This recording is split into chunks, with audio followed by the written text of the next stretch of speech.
معلومه ممکنه. سلام.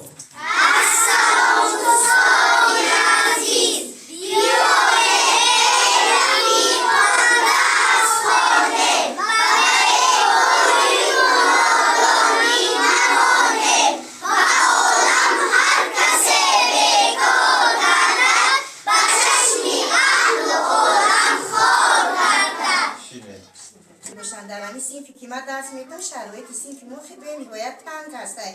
نمیگفتیم که در همین صنف هر یک خواننده ما 3 نفری نشستن که شرایط برمی خواننده چی نیست مفکر نمیکنن. در وقتی که ما املا میگیریم دستی دیگرش هم میزنن.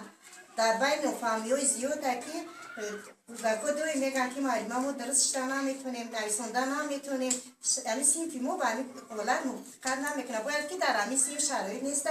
در همین صنفی ما 20 یا 25 نفر در جو باشه. 25 نفر خواننده در همین صنف میخونن. خیلی احوال گرمه نمیشه و وضعیت ما به نهایت رزمینه در همین صنف.